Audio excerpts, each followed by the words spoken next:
In today's video, we are testing out a brand new paint that I found, and to this day, it's the cheapest paint I've ever seen in the stores, period. So let's see what it does and if it's good enough for acrylic pouring.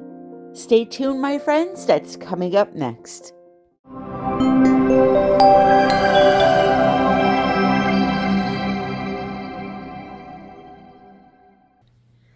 Hello, my friends. Welcome back to another video. Before I get started, I want to wish anyone that celebrates Easter today a happy Easter. I hope you enjoyed your day and got to eat some really fantastic food. Hopefully food that you didn't have to cook like I did. So today's going to be a quick video because I know that a lot of you are with your families, but I wanted to still put something out there just to say happy Easter and hi, and also try a brand new paint that I stumbled upon. Now, I say brand new. Maybe some of you have used this already. It just came out in my local Hobby Lobby, so for me, it's brand new. And the good part is that it's super, super cheap. So I'm going to do a simple little acrylic pour painting right now for you. And then when I'm done, I'm going to show you what brand of paint this is. And if it works good, well, it'll save you a whole bunch of money. So first, I want to just tell you that all of my paints are mixed with 1 part paint, 2 parts American Floetrol, and water to thin them down to the correct consistency. Now, the consistency I'm using today, which I will show you in a minute, is the average acrylic pour consistency, which I would say on the consistency chart is about a number 3. If you don't know what that chart is, go into the description of this video and you are going to see a link for another video. In that video, there is a chart that I use that you can print out for free. Follow along with the video, and I teach you step by step all the different consistencies for all the different acrylic pours. All right, so if you need that help, it is there. But as I said, I will show you the consistency in a minute after I fill these cups up. And I just want to mention a couple of other things. In the background, you may hear a low rumble, like a wave sound a little bit, like water moving. And that is because I've decided to take on another hobby.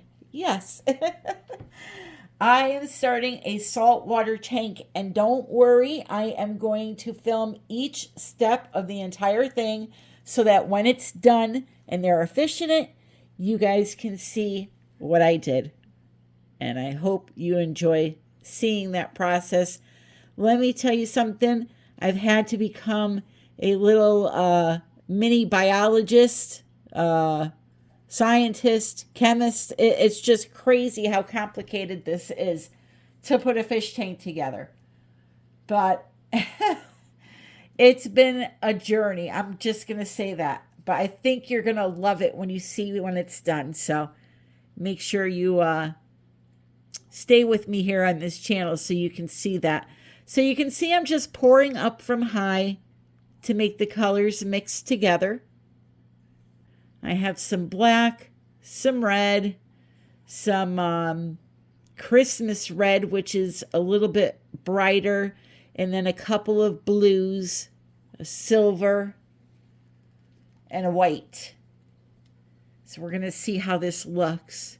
But I really wanted to play around with these paints. I couldn't believe the price on them. And again, I will show them to you once I am done with this. This is kind of reminding me of Captain America right now. So we're just going to pour from up high so that they kind of go into each other.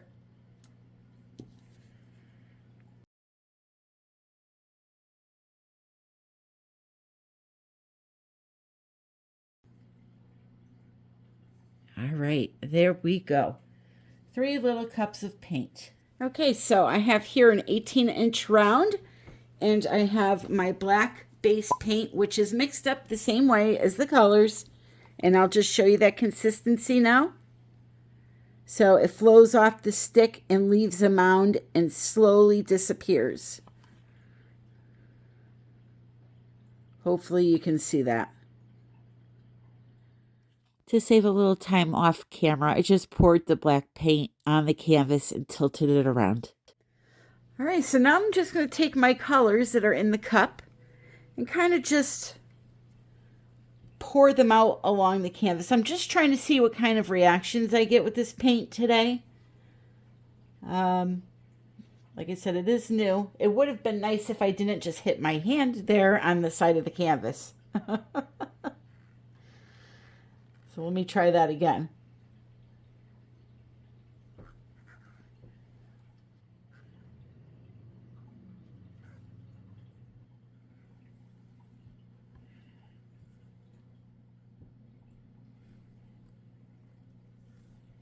You can create so much depth just pouring ribbons out like that.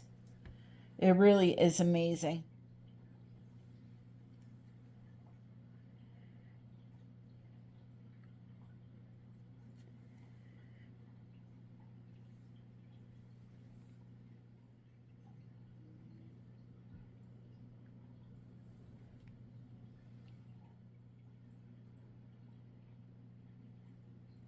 Here.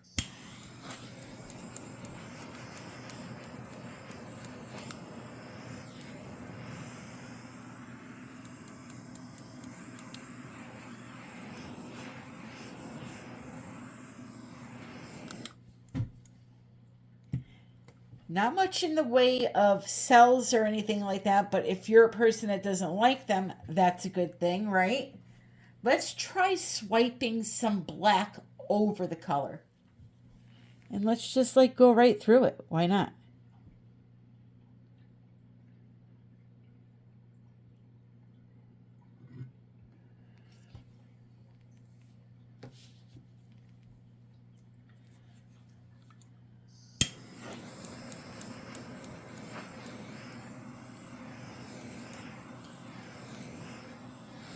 And there's not much of anything here.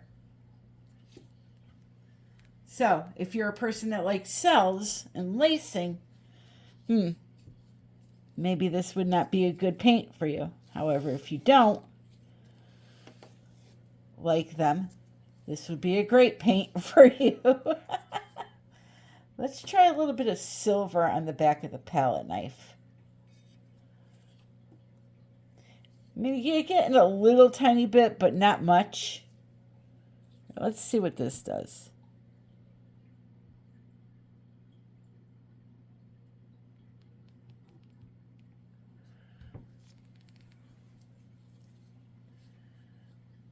Again, not much of anything.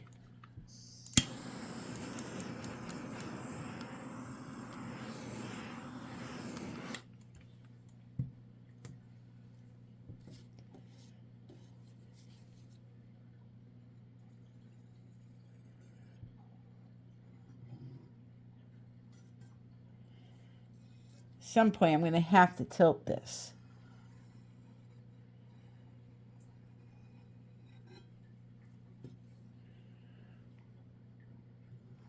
Did you guys catch that? Just dripped in my painting. I dripped paint in my painting.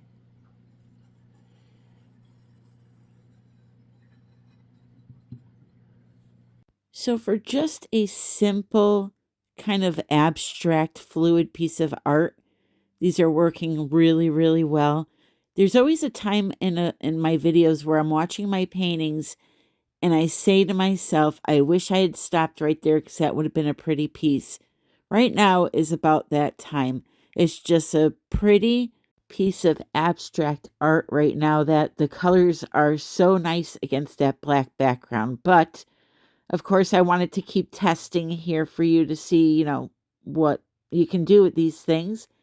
And so it didn't stay like this.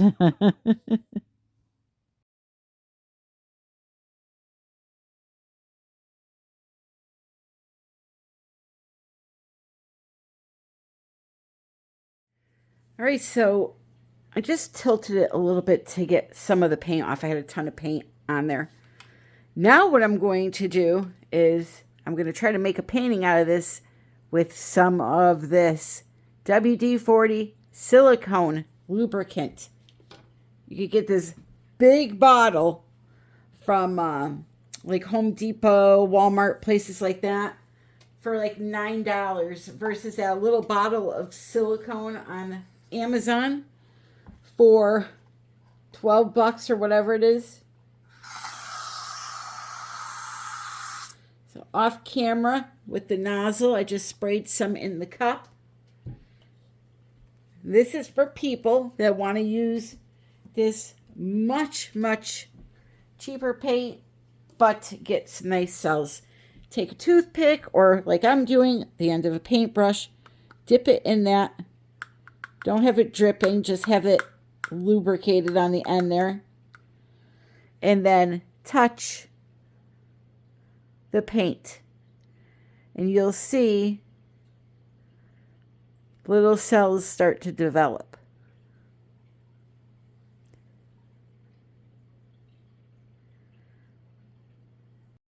So that's just one way to create cells in a controlled way.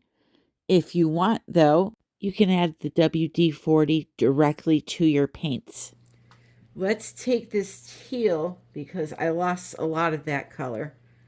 Take the teal, put a little tiny bit of it in there. That's probably way too much, but it is what it is. I'm going to mix it around. I don't have a stick. We're winging it here. Listen, it is 12:15 a.m. Easter morning. It's the middle of the night. I forgot I didn't have a video for today. So, that's me. I'm dedicated. Let's go ahead and take some of this blue that I just did that with, put it in another cup, just some of it. And then let's add in a little bit of the darker blue and a little bit of the white.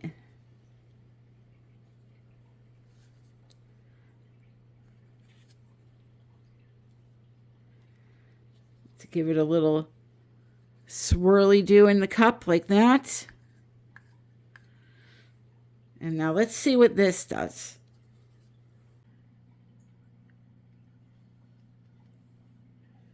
So now you're going to see cells and lacing start to pop up. Probably should have mixed a little bit more than that.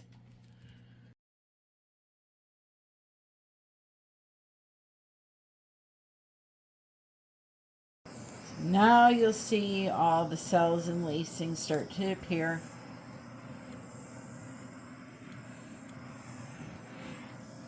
And all the cool little effects that acrylic pouring is known for. So that's one way to use it. So now, because there's WD-40 in my paints, you're going to notice when I swipe over the paint that cells will pop up all over the place. But what I want to try now is just a typical ring pour, just to see how the paints perform. So I'm swiping out all this paint because there's just too much in the center. You're going to notice my paints are turning very purple now. That's from the red and blue mixing together. So I went and got a lot of that paint off the canvas and just kind of leveled it out with the spatula. And now I'm taking my colors, pouring them into my remaining black, and just doing a very simple ring pour in the center. Now, there is WD-40 in a few of these colors, so you're going to see some cells and lacing that pops up throughout the pattern.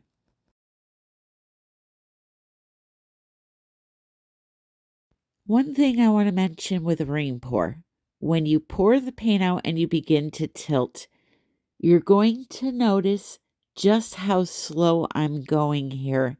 You want to take your time and go around in a circular motion without the paint going over the edges at first. you want to make sure that you get most of the surface covered with your pattern before you let it go over the edge. And now, because I know you want to get back to your Easter hams, I'm going to speed this up. But I did this for a good 5 minutes. I went really, really slow with it.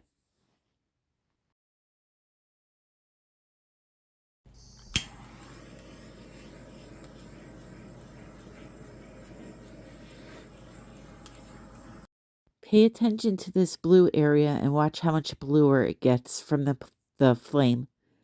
So just concentrating your flame over a certain area will bring up more color. So I want you to focus on these areas right here.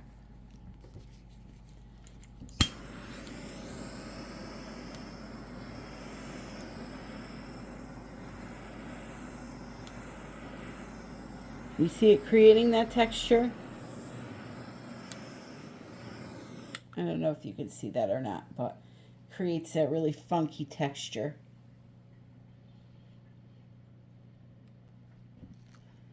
All right, my friends. So let me give you a close-up of this, even though you're already on a close-up. So I would call this a good paint to practice with.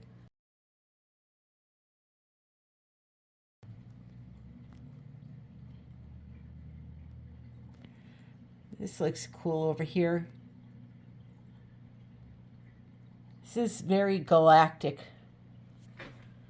feeling, looking.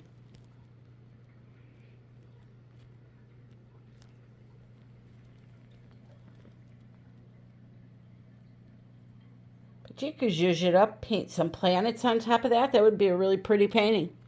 Anyway, let me show you what this paint is. Now again, this is new for me. I know some of you may have seen this before, but we just got it at my local Hobby Lobby. So please don't yell at me in the comments, please. It's new for me. Anyway, it is Crafter's Collection. 49 cents a bottle. It is a 2-ounce bottle. I mean, it performed fine. It's just you're not getting that lacing and cell effect using the American Floetrol. I put in the WD-40. I'm getting some of that reaction, but with regular, with paints like Amsterdam and even Deco Art, I think it's like $2.50 maybe a bottle, $2.99, something like that. The more, a little more pricier paints with American Floetrol, when you do something like a ring pour or you swipe over it, you'll get a ton of cells and lacing. With something like this, you're really not getting it. But again, for brand new pour artists, you don't want to be spending $7 on a tube of paint. You don't want to waste a ton of money to practice. So these would be good. And also, look at this for a 8-ounce bottle, $2.49, and that's only because it's a metallic. The regular colors are $1.99 for an 8-ounce bottle. That's literally, I think the Deco Arts have to be $3.29 for a metallic. So these are $2.49. Again, I only tried with American Floetrol, maybe with Liquitex pouring medium or something like that. They work better. I'm not really a pouring medium girl, like a Liquitex girl. I like my American Floetrol. I like the effects it gives. But again, if you want to just have a cheap paint to play around with and practice, I absolutely would recommend this Crafter's Collection from Hobby Lobby. So anyway, before I go, I want to thank everybody that sent in soap orders. I have just like 4 scrubs left, which is amazing. I made like 50 of them. In the description of this video, I have a list of all the available soap bars I have and the foaming bath sugar scrubs. Those foaming bath sugar scrubs, they're not like your regular sugar scrub where you're just exfoliating. They actually have a product in them that cleanses you. So it's a soap and a scrub all in one. So like I said, I have like 4 left. If you're interested in one of those, I have them. The soap bars, I have some fragrances left still. And I promise, I know I keep saying this, I'm going to make a video on this soap, how I make it, blah, blah, blah. It's just a lot of work. So anyway, thank you for joining me. Thank you to those that sent in a PayPal donation. I'm going to put your name on the screen right now. I did email you to thank you. I don't know if you got my email. I am very appreciative and want to just say thank you. I love you all. I hope you have a fantastic day today. And until the next time, happy pouring.